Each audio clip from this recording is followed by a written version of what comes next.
I'm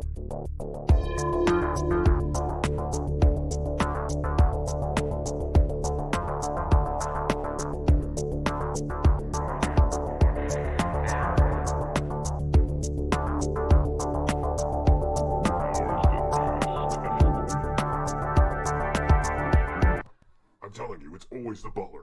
We need a butler, right? Oh, hello, Dungeon fans. I'm the Lich, and this is the Liching Hour. And before you do whatever it is you came here to do, in Dungeon News. Well, it's been 23 days since our last hero infestation. I'd like to give a shout out to good old Beazelbits, our resident illusionist, who's made the entrance to our dungeon look like a strip mall. Adventurers hate strip malls. I hate strip malls. We've got a birthday. Auntie, the oldest vampire in HR, is turning 238 tomorrow. She refuses to listen to my newscasts, so I'm not worried about her hearing that we're going to have a surprise party for her. That's right. It's going to be magical. No, seriously, I'm going to be casting some hardcore spells up in here. What? Yeah. One of which is a cake of holding. You heard me. It's going to be blood velvet. Everyone needs to be inside the cake by 12 o'clock sharp tomorrow night. There's enough room, even for you, Gormoth. That's the news. Enjoy your stay. Viva la Dungeon. Hello, Dungeon fans. Welcome to the dungeon. It's Friday night, which means we are playing Dungeon Crawl Classics. I'm feeling a little under the weather, so don't get too close, okay? No making out tonight. Sorry. Let's see. Friday night, Dungeon Crawl Classics. Tonight is the beginning of a new adventure for our heroes. We are playing the Dungeon Crawl Classics module, Queen of the Elfland's Sun. No, wait, Queen of the Elfland's Sun. Yes. It's, I believe, one of their newest ones. It's a level 1, written by Michael Curtis, who is another really great and prolific Dungeon Crawl Classic adventure writer. He actually wrote my favorite so far adventure called Intrigue at the Court of Chaos, which I don't know if we're going to play with this party. We might, but I played it with the last party. It's a fun one. I want to play it live with somebody at a con because I think it'd be really fun to play. Let's see. This is chat play, meaning please speak up. Please speak up, and you will help shape this story. Otherwise, it's just me going on and drowning on and on, which I guess isn't a terrible thing. But if you have any input, I'd love to hear it. This is me clicking around and making sure I got my chat room all up on my face so I can see you. Let's see. If you're watching this on YouTube, then you need to come watch us live. 12 a.m., the Liching Hour, every Friday and Saturday night, Standard Eastern Time. And wherever you are, please follow or subscribe because that would be great. I got to get to 50 subscribers if I want to make a next level up on Twitch. Not that that's your problem, but I will make it worth your while with my fabulous personality and storytelling. Let's see. I think it's time to let's recap really quick. When we last left our heroes, they were rowing away as the tide was coming in, covering up the Tower of the Black Pearl, or as they found out, Cesaricon, the mighty wizard of some ancient times, tower he had built 5 miles out into the ocean. That only appears at certain times of the year when the tide is just right. They're rowing away, not having found the Black Pearl, but not to say they didn't walk away with a great treasure. When they walk back into town after coming home, they walk into the inn, everybody stares, everybody gets real quiet. They're a little bit of local celebrities. Well, they're just about to become local celebrities. Everybody is kind of getting used to them. They'd been in the town for about a month. Everybody knew they raced out to get to try to find the Black Pearl. They figured they were all about to go out there and die. In fact, the innkeeper was watching Jasper's not Jasper. No, Armstrong's dog Precious, and he was just figuring Precious was going to be his inn's dog because the Precious loves hanging out at the inn. So they're like surprised when when they come walking in, and they eye this um, let's see who comes walking. Naomi. Naomi comes walking um, in her chainmail, and ching ching ching. She holds up a sack. Everybody gets because they're expecting the black pearl, right? She drops it down in on the bar stool. She goes, "Drinks for me and my friends." Bartender's okay. Everybody's staring at the bag, and then she opens the bag and puts it down, and it is not a black pearl.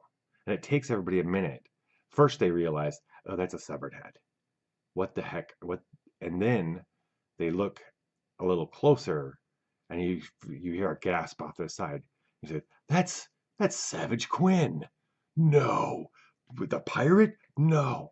And all of a sudden it erupts, and they've got to tell the story how they came and they came to kill the most famous pirate in the waters, the most dangerous, the pirate who had put cities and villages to flame, all up and down the shores of this ocean, and they had killed him and had his head there in a bag. They made it out of the tower without the black pearl, but they had another treasure. And after a long night of partying and maybe a couple days of recovery, before the head would get too much worse, they packed up and they headed out. Uh, they needed to see the local baron. The local baron had put a bounty on Savage Quinn's head, and they needed to go turn that in and get the bounty. Um, Baron Reeves, the baron of this particular portion of the world, uh, resides in a town called Duskfell, about a day or two away from Partridge Quarry, which is the town on the edge of the ocean. Um, when they get there, we're just gonna kind of we're not gonna role play that. Well, I'm not gonna role play this part, but we they came to the town. It's a slightly bigger. It's more of a town. Well, I'd say it's getting close to being a city. I guess it's the biggest city they've ever been to. They're amazed. There's more than two streets, lots of buildings, lots of inns, um, armor shops and weapon shops and a market and all that kind of stuff. And they find the biggest house they can. They get directions to the Baron. They get audience of the Baron. They show him the head. The Baron um, is very surprised. He gives them all 100 gold pieces each, which is for them a ransom. Uh, and he thanks them very much. And he looks at it, he goes, you were um, surprisingly capable. Naomi, what else are they going to do? They nod. He goes, I might have some more work for you if you're interested. Uh, of course, of course. The crew felt pretty good about getting out of there. If we remember correctly, there was a natural kind of like progression or evolution. Everybody, Naomi had just kind of been taking lead, and ever since they'd known her. But after the Black Pearl, after the tower, she's the reason why they left without going and finding the Black Pearl. Her her goddess, what's her name again? Pelagia. During her stay in the tower, Pelagia wasn't very happy with her, and it took a while for her to figure out why. And it's but well, two things: Pelagia didn't like people raiding the tower. She considered her under her protection, and she especially did not like them helping or being around Savage Quinn, who had been killing people in her waters for God knows how long. So, but she was made amends with Pelagia by killing Savage Queen and then leaving the tower and convincing her friends to leave as well. Tarloff and Atticus will follow her anywhere. They're very smitten with her being the leader. Jasper, he he he doesn't want to be a leader, so he is fine with her being the leader. Um, Tasha this is the same. And Armstrong, it's tough to tell. Armstrong is he's concentrating on being as strong and powerful as he can be, magically. He could care less about leaders or even the team for that matter. He's sticking around mostly to get stronger and stronger until at one point he's going to go off. Probably, I don't think he's even thought this yet, but at some point, Magic's going to call him even more so, and he's going to leave. At least that's what we think now. Oh, to catch up with those two, actually, Armstrong and Tasha found a grimoire in Khan's tower. Armstrong himself actually had a patron bond, as Khan is now his patron, um, uh, due to him touching his corpse. But Tasha and Armstrong found another grimoire, had quite a few, a bit more spells than the one they found on the old wizard. Uh, and this one they were able to they split up some of the spells again. So they both got a couple new spells. Is it a couple? Yes, they both have 2 new spells each, and we will get to those when they get a chance to cast them. Um, let's see. Okay, what else to catch up? Jasper is having more and more nightmares. He ever since killing the Titan in the hole in the sky, he when he dreams he is the Titan, and he is either in great battles where he's wrecking devastatingly gruesome um, violence against other beings, or he's in violently sexual encounters with other Titans, doing things that even humans scoff at, would shy away from, which is saying a lot. So he's not getting much. He's not getting very good sleep. He wakes up in cold sweats, and uh, we're gonna see how that affects him in the coming time. Let's see, and then finally Tarloff. Tarloff on the way out. Everyone the the final battle with Savage Quinn ended up being Quinn versus the group at the sarcophagus of Cerezcan. Cerezcan and Cerezcan. Cerezcan. Um, and as they went running out to get out of the tower or left, he picked up his sword, Savage's sword, which has been itching him and wanting him to hurt other people with it for quite some time. And he's kept it hidden, one, because he's afraid of it, and two, because anytime he's ever taken it out, people can't stop staring at it. He feels like it automatically screams, "I'm a pirate." So he's been keeping it like in a backpack or kind of hidden, not on his belt. And he doesn't know what to quite do with it yet. He wants to sell it or something, but maybe he can get rid of it. Oh, wow. Hold on. So maybe he can get rid of it in the city. We don't know. Um, he's going to take it with him for now. I've got a job for you, the Baron says. A small, um, a small province, 3 days from here, the Valley of Ing. The Duke there has just recently passed away, and beginning reports of trouble, and villagers are asking for help already. I'm not quite sure what's going on there. It wasn't, well, I didn't hear anything from them for 20 years when the Duke was alive, so God knows what's going on now. Gods know what's going on now. If you would go out there for me and check things out, and maybe help the good people there, you can come back, report, and I will reward you uh, appropriately.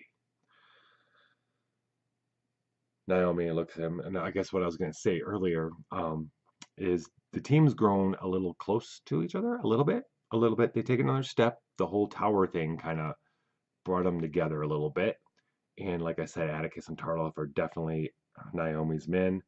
Um, Jasper and Tasha share a kind of a mutual attraction for magic. And then, but anyway, my point being, none of them want to go home. This is their lives now. But some of them don't even remember really understanding what home is anymore because of the Wheel of Destiny that totally changed their destinies. So they bounded.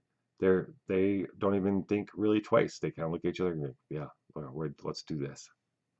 It's a natural progression of their banding together, of their group. Ah, we will. We will. Do you mind if we take a day to acquaint ourselves with the town? Um, yeah, of course. Of course. Go. Spend your money. Be merry. And then, okay, so we're going to take a minute to go into town. They, uh,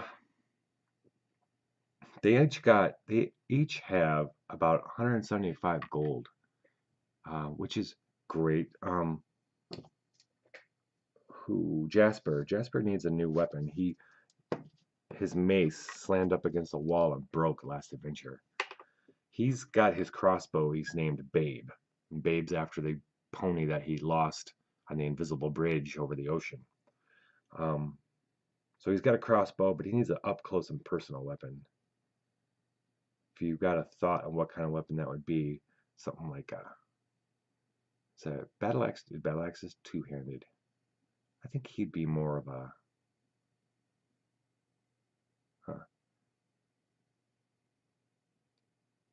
maybe he just have a longsword. Yeah, he'd buy himself a longsword. Longsword. And he's a warrior, so he gets his might die. So he does a 1d8 plus the might die and all that jazz. What's up? They've all, as of last adventure, they're all like, we need more rope. He's gonna buy himself some rope. He likes having rope on him. 50 foot of rope. Tarloff gets himself a set of thieves' tools.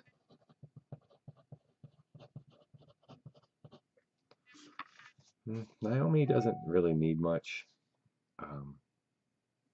None of them really need anything other than that weapon. So we're good. They take some time to rest, though. It took them a few days to get there. They kind of left a couple days after getting back, been on the road a lot. They're not eager to hit the road just yet, so they stay a couple days. That also gives everybody time to reject, not everybody, gives Tarloff and Atticus time to regen their luck. Their lucks took a hit from last adventure, and you need a one luck regens every day. So take a big rest. They're all back up to they're still level 1, and they're ready to hit the road. And off they go. You know what? They buy themselves some horses. That seems like a horse can't be more than 100 gold. They buy themselves some horses to make the trip a little easier. Let's see. Let's get to know Village of Ing, shall we? So they take off for the Village of Ing. Like the Baron had said, it's 2 or 3 days. Well, actually, about a day and a half ride, right? It's pretty uneventful. The countryside isn't that dangerous in this particular area. The Valley of Ing is the town of Ing sits in the Valley of Ing, and it's a broad and shallow valley comprised mostly of rolling meadows, small groves of trees, fieldstone walls, and hedgerows, kind of like rural England or even Ireland. And they come up over a hill and they see the village out before them. They see a small forest off to the western edge, and then the village is not unlike any village that it's like their homes. It's a collection of buildings, one tavern, a mill, a blacksmith, a tanner, that kind of thing, and then some farms that are a little bit scattered out further out. Then they see a castle off in the distance. It's a modest castle, and that must be where the Duke sits. Um, so they ride down into town, and people are staring as they come riding in, especially because they've got an halfling and an elf with them, and they're all armored up. People are a little worried. They don't know. Naomi smiles, try to make people a little less uneasy.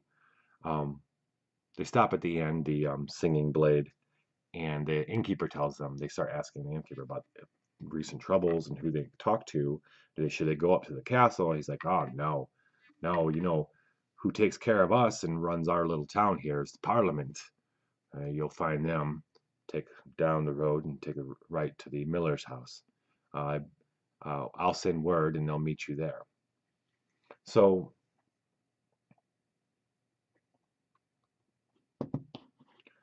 not too long after that, the party finds themselves within the wattle and daub walls of the miller's home, a somewhat more well-built home among the Ing's other rudimentary buildings. A group of aging men and one woman sit around a broad table in the miller's dining room. Candles provide smoky illuminations. I just want to see myself. There we go. Make sure I'm not like off the screen or something. Candles provide smoky illumination to the otherwise well cared for chamber. At the head of the table, a red cheeked man with mutton chops and a silk cap holds court. Welcome, he says. We of the Parliament are overjoyed you've come to Ing in response to our troubles. Yes, yes, oh yes, yes. We have need of prowess and skills of brave stalwarts such as yourselves, for we face a danger far beyond the abilities of simple farmers and villagers to overcome. Of late, terrible things have been hunting the shadows around Ing, harrying our livestock and lakegoers. Sightings of vicious, blood-soaked beasts near the Ivy Wood have been reported. Ghostly figures have been heard wailing in the night. We are frankly at a loss to deal with these horrors, and need those well suited with weapons. And he looks at at Tasha, and spells and divine might of our champions. Now we're looking at Naomi. We have taken a collection here. We will offer 50 gold pieces to those group who can drive out these monsters. Are you interested? Atticus speaks up. You mind if I ask you a few questions? No, absolutely. When did this stuff start happening? Well, sightings started happening, I'd say, about a week ago. 3 people have been killed in that time. A traveler leaving the village just before dawn, we believe. A shepherd watching his flock overnight in the meadows. And a man returning home to his farmstead on from the tavern. One of them was torn apart like by beasts, and the other 2 died of a single puncture wound, like the animals. The animals? Yeah. Many sheep, cows, and goats have been found dead in their pens and barns, as if each one had died by a single stab wound, like a terrible spear. Someone's running in and spearing our livestock, but they're coming through the walls of the pens, just bursting. The walls have been burst open, and they're just stabbing one mighty stroke to each one, not even taking them with them. We don't know what's going on. Many of these animals, a lot of the goats, but a lot of sightings have been out near Maro's farm, which is the closest to the woods. I'm sure you saw when you came into town. Maro is one of our oldest residents, and he keeps to himself. However, he's lost the most livestock, and he might might have a better idea of what might be going on. Um, Other than that, what about the those who were killed? Could we talk to any of them? The family? Well, there's Samantha.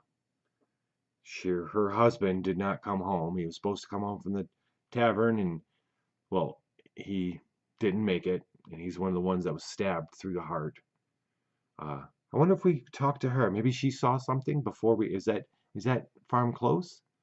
Oh well, it's closer than Morrow's. You could go there and then go to Morrow's after if that's what you'd like.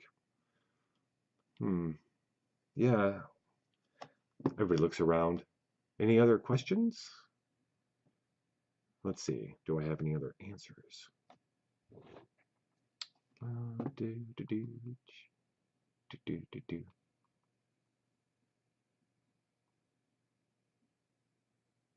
No. Well, I think we've heard pretty much all that we need to get going. We'll definitely head out tomorrow, but Morrow. But let's talk to the Samantha first. The crew heads out to the Samantha's farm, and they find her tending her garden, pulling up turnips and such. And she's a little freaked out at first, but Naomi makes sure she's in lead, and the woman's like nervously staring at Atticus and Tasha, and she says, I'm pretty sure it's the halflings." "Really? Oh yeah, that's who got my poor Tommy. Halflings. You know, they drink blood to grow as big as us. No offense," she says to Atticus. "Well, no offense taken," he says. "But you know, it's not blood we need to grow to your size. It's your bones." Naomi, he's joking. He's joking. Atticus is a friend of ours. He's a good person. "Oh, well, it's the halflings that got him. I know they did, and I have no other business unless you're bringing my Tommy home." "No, we can't." "Well, then, good day," she says. She leaves and goes in the house. Hmm. All right. Well, let's head out to that Morrow farm. So it takes them, about, I don't know, half hour on their horses to ride out to. They ride past a bunch of small farms and little green meadows and well-trodden paths along chuckling brooks. This is just a happy place. The landscape's open, slightly hilly. Uh, it's still daytime. I'd say like afternoon. Um, a single hovel, thatched roofed and with sod walls, awaits you at the end of the muddy path. A pen containing bawling goats and a single plow horse stands near the home. The pen's wooden fencing shows signs of recent repair. Behind the house runs a tilled field with the first new crops poking through the earth. For far past the field is the misty green and brown expanse of the ivy wood. Some few miles away, no one seems to be about, but a thin trail of smoke rises from the hovel's chimney. "So, you better let me knock on the door," Naomi says, along with Tarloff. Well, actually, Tarloff doesn't have a very good personality. Well, his personality is just average. Naomi's got a good personality. Atticus does too. But you should stay back since we're seeing some um, weird stuff lately with your kind. So she walks up, she knocks on the door, um, nice solidly, okay, confidently, and the door opens up, and you see a thin, gristly old man, um, barely any hair left. Looks at him.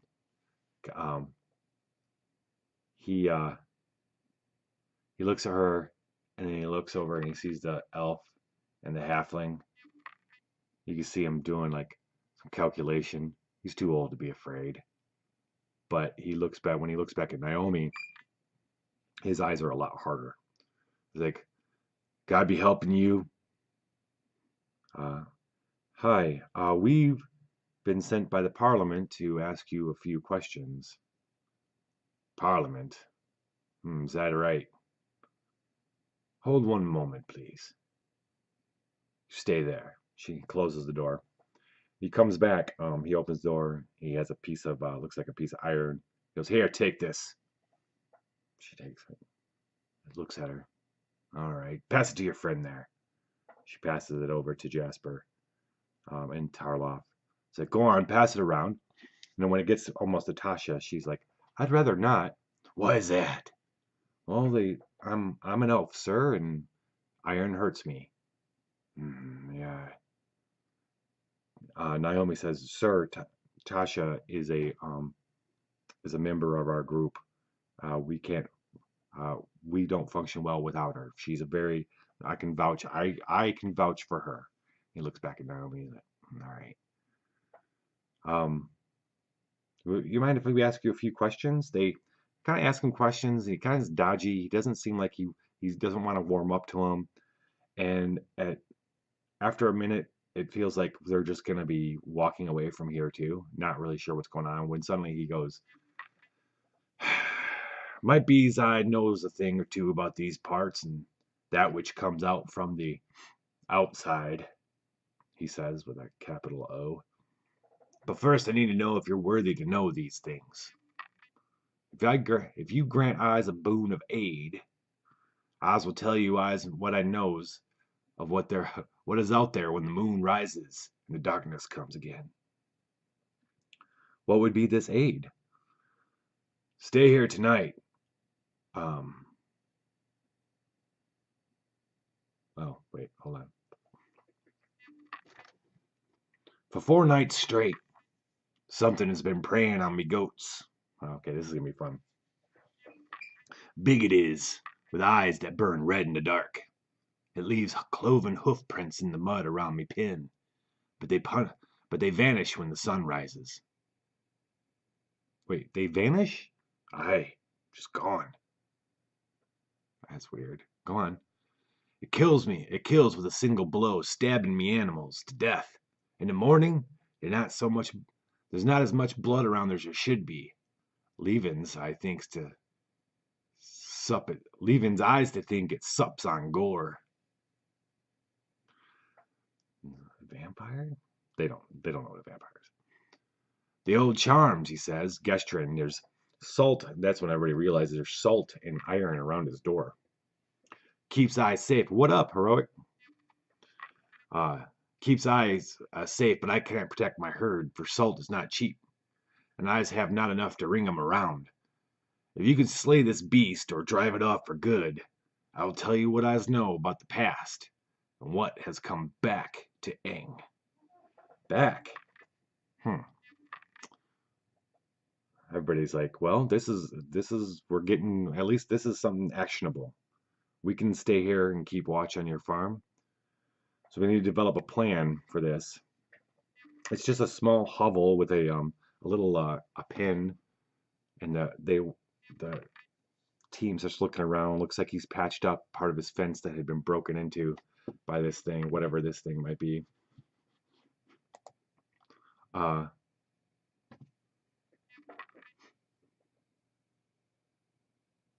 So he feeds them dinner. And they come up with a plan. Let's see. Jasper, he likes being outside anyway. And he's the animal trainer. He kind of makes friends with the goats right away. He's got his crossbow ready. He's going to stay out near the pen. The others are going to, they don't want to scare it off. They want to make sure it gets close so they can kill it. He's going to take up watch near the animal pen. The others are going to sleep outside around the other side of the or at least set up a little camp on the other side of the hovel. Kind of do it like that and wait for his whistle. He's got a special whistle. So it gets dark. Um, Silent. It gets real quiet out there. Real, it's not too dark because of the moon and the stars. Uh, the ivy wood gets really dark. Um, Jasper's noticing, staring out at the ivy wood when about midnight maybe. He's about to fall asleep. Oh, hold on. Oh, I gotta get out of it. There we go. There we go. When staring out the wood,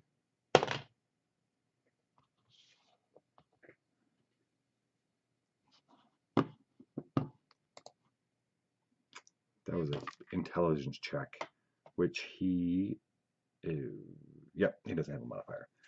So he's staring out at the dark, and then he's looking back at the, looking down, looks over, and out of the darkness. When he looks back out of the darkness, this beast has come racing out, coming right for the pen. It takes him a second when he suddenly he realizes it's a massive stallion, larger than even the war horses of armored knights.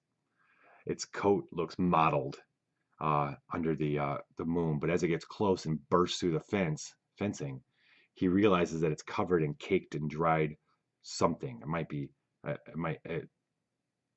it could be mud, but in his heart, he thinks it's blood, staining its formerly white hair rust red.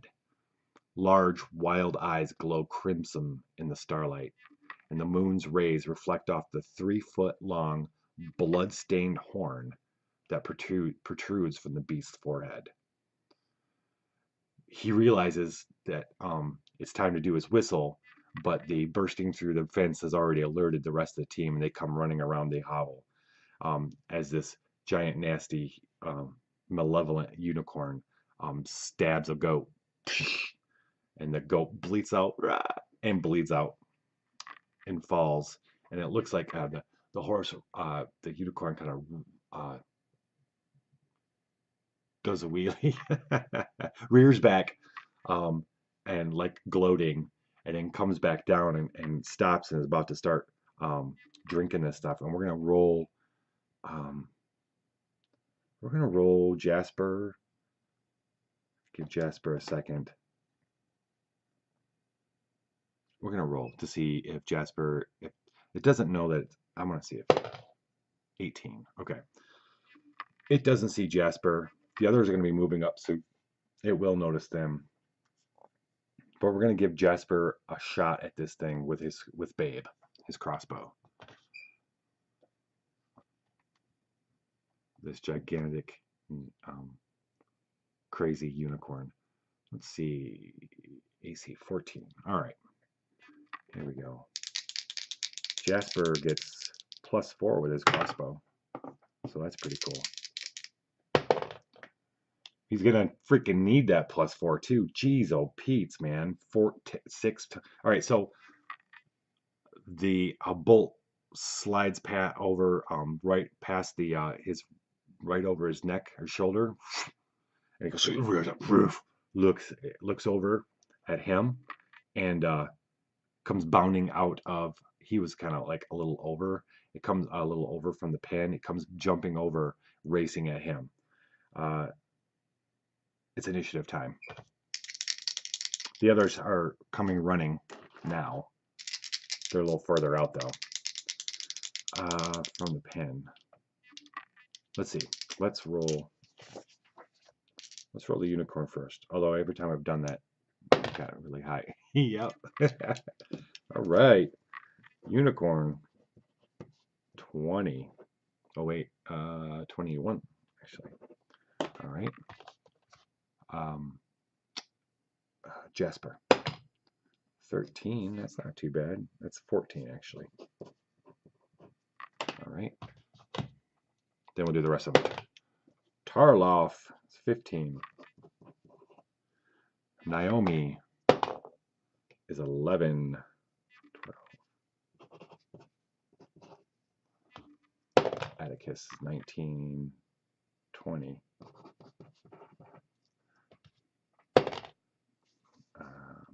Armstrong is wow. Okay, I like how I'm rolling tonight. It doesn't feel as bad. It's 15. And then finally, Tasha. 3. I spoke too soon. You will be going last, Tasha. The unicorn bears down quickly upon Jasper. He barely has time to move. I mean, yeah, he barely has time to move. We'll see if he does move based on this roll right here. Armor class 15. It is coming at him with its horn. It comes up, lowers its head. Yeah. It rolls a 14. Plus 4 is 18. It is skewering him with his horn. Its horn. Doing 6 points of damage. Ugh! It stabs him. Yeah, it's gonna have to be. It stabs him in his shoulder, his right shoulder, and like lifts him up. He's like, ah, lifts him up and then throws him down. He's gonna be getting up. Well, I'm not gonna make him prone. Well, why not? We'll just give it free. Okay. He falls down. The others are gonna take. He's gonna take his action of. He's gonna be. Although he's in great pain, he's gonna stop, drop, and roll. He's gonna roll and try to get up and get away enough to be able to get.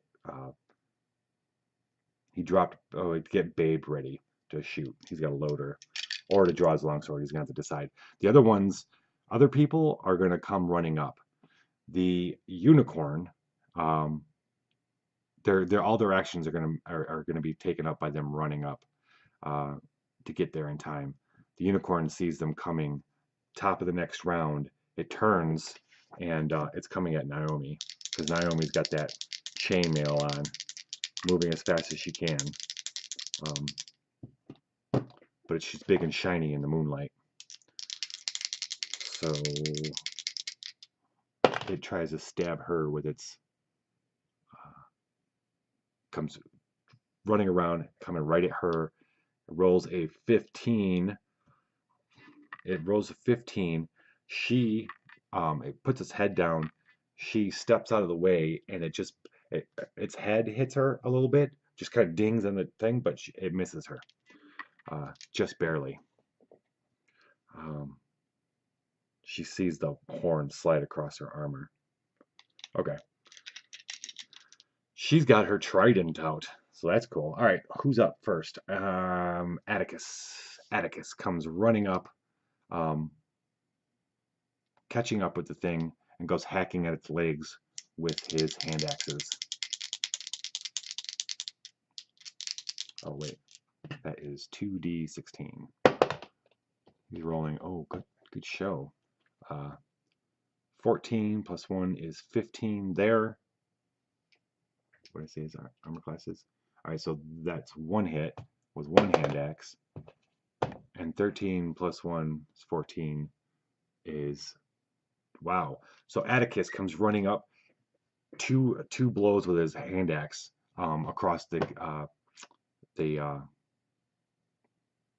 upper part of the horse's legs. I forget the word for it.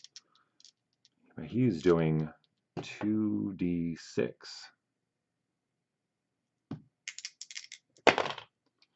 10 points of damage, man. Haunches. Right on across the haunches. The unicorn screams in screaming whinny that chills all of them to the bone. Its wild eyes get bigger somehow. The red comes flashing out of them. It rears up, and let's see. That was no, that was who is it? Unicorn. Armstrong. Armstrong is going to attempt to cast sleep on it. He was successful with sleep before, with the pirates and the stone fetishes that attacked them in the tower. So he's going to attempt to cast sleep. And he rolls a +2, 10. All right, he manages to cast it. When he casts it, whenever he casts sleep, he radiates a blast of energy that heals anybody around him for 1d6. So he does that, and Jasper happens to be 15 feet away and gets healed for a 1 point of damage. Anybody else hit? No, nobody else has been hit yet. However, he casts it. That blast of energy happens.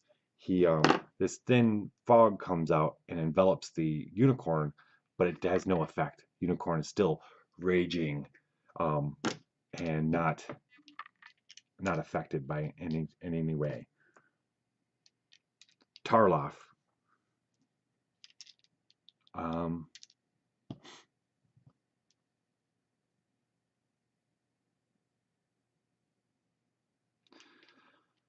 Tarloff has decided to take his chance with Whisker. That's the name of the sword that he picked up from Savage Quinn. He's decided while he was running, he had been playing with the idea behind the house if he should use it. And it keeps calling to him. It wants him to hurt. It wants him to be cruel. He could just feel its cruelty coming from, and he could tell it preferred him to attack one of the friends, but he thinks he can handle it. He's going to well, yeah.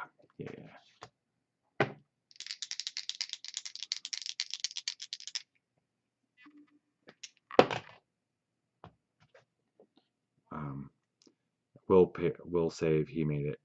He comes racing up with the sword and attacks because his only other weapons are a dagger and a sling. You know what? He should have picked up. You know, he's realizing now this sling sucks and he wants a bow. He's gonna buy him. He makes this decision right now. When I get back to town, I'm buying a nice bow. All right, but he's attacking with Whisker. Oh wow. Okay. He fumbles big time. FD8. D8. 4. Your weapon is damaged. I don't know how this would be damaged.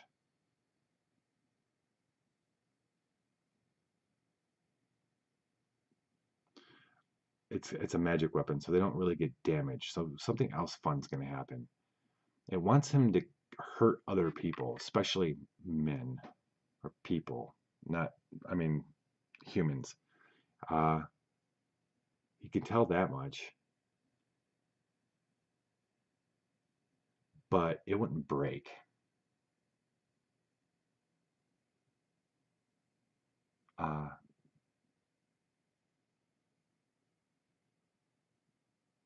I'd say it's gotten itself humming. He can feel it humming and jerking, and it doesn't. It's like trying to put. He wouldn't know this, but you would know this. It's like trying to put two of the same sides of the battery together. It's like pushes him away because from hitting the unicorn because it wants human blood, and it's almost like jerking him towards his friends. That's kind of like instead of a natural kind of fumble. Right, that is him, and now it's Jasper's turn. Jasper has managed to load Babe. Takes another shot. +4 is 16. A bolt buries itself in, let's see, 3, 4, 5 points of damage. Underneath one of its legs. And then Naomi, ching, ching, ching. She's got her trident. She stabs at it because it's up in the air. She stabs with her steely trident. 18. Look at that stuff. That's 19. That's a hit. 1d6 +1. So this is what Naomi does. Channeling Eskimos when they kill polar bears. She walks up calmly, ching ching. It's up in the air, rearing up. She plants the trident down, and then it comes down and just skewers itself on her trident. It screeches, uh, and it just echoes throughout the valley, and then it falls on the ground. And she pulls out her trident. It was no match for our heroes. So they stand around, kind of all walk up, catch their breath, staring at this big dead unicorn. You think there's more of them? I don't know. Does it look like it runs in a pack? No. I figure this is what's been causing trouble. Yeah. What about the guy who was torn alive? Don't know. Don't know the answer to that. I don't hear wolves or anything else come with it. Armstrong is looking at the horn. He's thinking, I bet that's powerful. He takes out he's got a actually he goes, can I borrow can I borrow one of those? He says to Atticus. Atticus looks at him and looks at the unicorn. He's like, no, the unicorn horn. Come on, just for a moment. Here, Naomi says, here's a dagger. Armstrong gets down, takes a dagger, and tries to saw the horn off, and the dagger just breaks on the horn. Naomi says, well, that's all I've got. Tarloff is sitting there, and we got to roll. We got to roll for him again. Okay. He's about to put it away, but then he gets this feeling like cutting the horn off the unicorn is something the sword might like.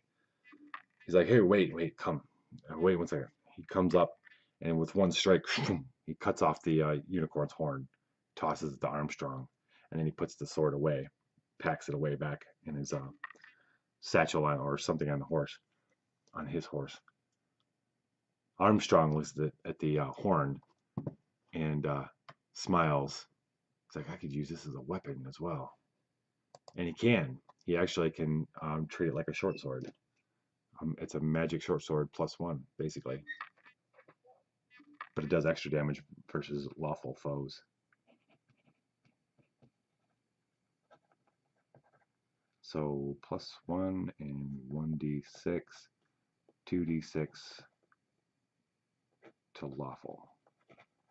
Not that Armstrong's going to be fighting any lawful people anytime soon, but you never know. What the hell? Oh god. Oh god. That's Morrow's come out. He's woken up and he's come out. He's looking at. He's like, that's not how I remember him. What do you mean, old man? What do you mean remember him? Well, I suppose you should come in the house and I'll tell you what I knows. So he brings them in, gives them all some hot cider. When I was a boy, Ing wasn't like other places.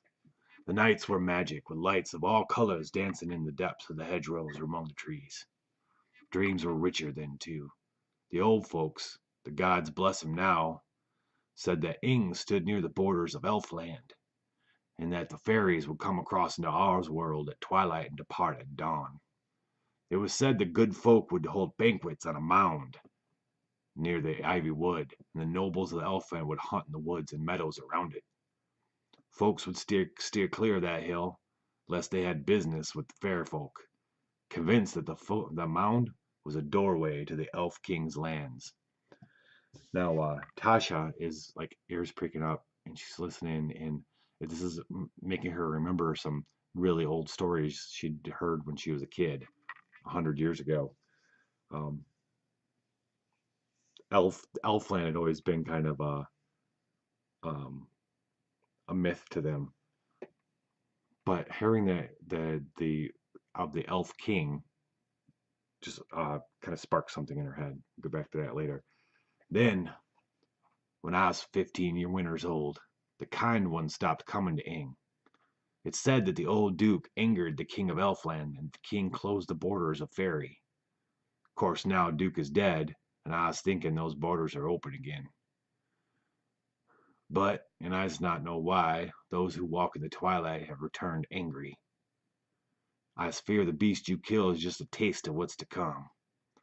If the danger to me, to we's Ingman, is to be stopped, I was thinking it's to the mound you'll need to venture, and to deal with what calls it home.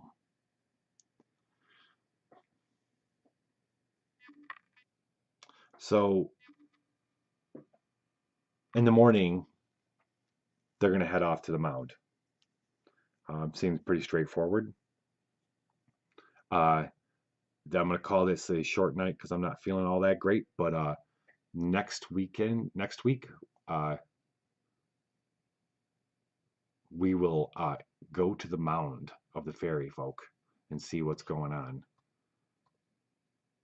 Yeah, to the fairy mound. How you doing, Heroic?